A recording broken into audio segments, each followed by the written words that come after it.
Geras apskaitininkas tai yra kaip pamatai namui. Jų kartais gali nematyti, bet visas namas stovi ant jų ir laikosi būtent ant tų pamatų.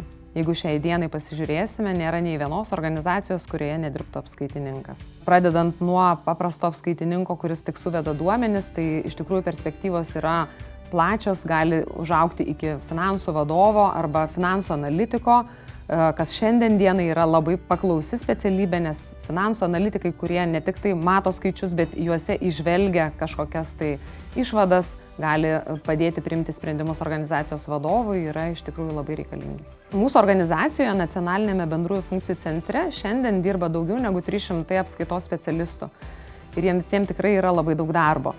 Visoje mokymo programoje daugiau negu 70% mes turim praktinių visų uždavinių ir stengiamės kuo daugiau bendradarbiauti su įmonėm, kad atitiktų jų poreikius, lūkesčius. Tai iš tikrųjų labai svarbu, kad žmonės, kurie renkasi apskaitos profesiją, būtų ne tik tie, kurie labai tvarkingi, atsakingi, struktūruoti, bet kartu, kad būtų norintis mokytis, plėsti žinias, matyti plačiau. Mane gal žavi gebėjimas kaip burtininkui suvaldyti tuos visus skaičius, ar ne, juos suguldyti į reikiamas lentynėles ir juose matyti ir žvelgti iš tikrųjų prasmę ir esmę.